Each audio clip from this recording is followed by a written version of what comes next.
சூப்புக்கு தேவையானது இஞ்சி, பூண்டு, சோம்பு, சின்ன வெங்காயம், கொத்தமல்லி தழை, மஞ்சத்தூள், உப்பு. சின்ன வெங்காயம் ஒரு 20 வெங்காயம் எடுத்துக்கோங்க. ஏன்னா நம்ம இதில் மிளகாத்தூள் சேர்த்த போகிறதில்ல. சின்ன வெங்காயத்தோட காரம் தான். பூண்டு, இஞ்சியோட காரம் தான் இதில் இருக்க போகுது. இஞ்சி ஒரு 4 துண்டு எடுத்துக்கோங்க. பூண்டு அதே மாதிரியே ஒரு 10 to 15 பல்ல சின்னதாக இருக்குது எடுத்துக்கோங்க. சோம்பு 1.5 ஸ்பூன் எடுத்துக்கோங்க.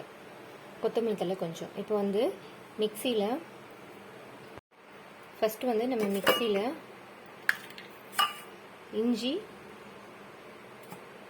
கொத்தமல்லி தழை, சோம்பு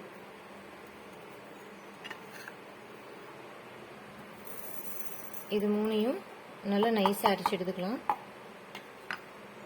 இதை நம்ம அரைச்சிட்டாச்சு. அடுத்து சின்ன வெங்காயம், பூண்டு போட்டு ஒரு சுத்து மட்டும் சுற்றி ஆஃப் பண்ணிடுங்க. சின்ன வெங்காயம், பூண்டு ரொம்ப மசியக்கூடாது. சும்மா ஒரு 2 சுத்து மட்டும் சுற்றிடுங்க. ஓகே ஃப்ரெண்ட்ஸ், இப்போ நம்ம அரைச்சாச்சு. அவ்வளோதான் ஃப்ரெண்ட்ஸ். இப்போ குக்கர் எடுத்துக்கிட்டோம். குக்கரில் ஃபஸ்ட்டு மட்டன் ஆட் பண்ணிக்கலாம். நாங்கள் 1/2 கிலோ அளவுக்கு மட்டன் எடுத்துருக்கோம். அடுத்து மிக்சியில் நம்ம அரைச்சி வச்சோம் இல்லையா, அதை சேர்த்துக்கலாம்.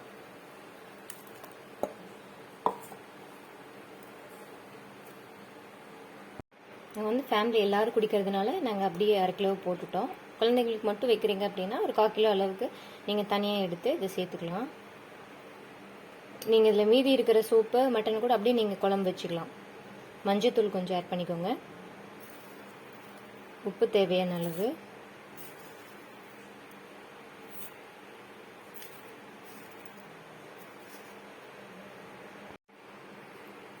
தண்ணி ஒரு சொம்பு அளவு சேர்த்துக்கோங்க. இதை நல்லா கலக்கி விட்டுடலாம்.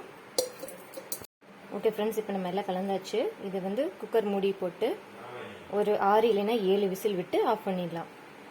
ஓகே ஃப்ரெண்ட்ஸ், நம்ம அடுப்பில் வச்சாச்சு. ஒரு 6 இல்லைன்னா 7 விசில் வரட்டும்.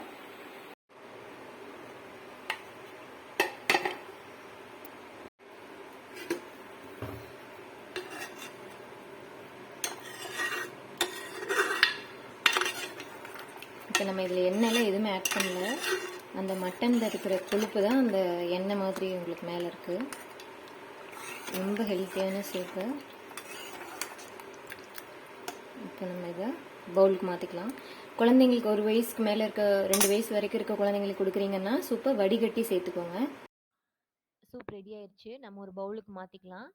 பெப்பர் மட்டும் கொஞ்சம் ஆட் பண்ணிவிட்டு நம்ம சூப்பு சாப்பிட்லாம். குழந்தைங்களுக்கு கொடுக்குறீங்க அப்படின்னா சூப்பை வடிகட்டிட்டு சுடு சாதத்தில் போட்டு பிணைஞ்சு கொடுங்க.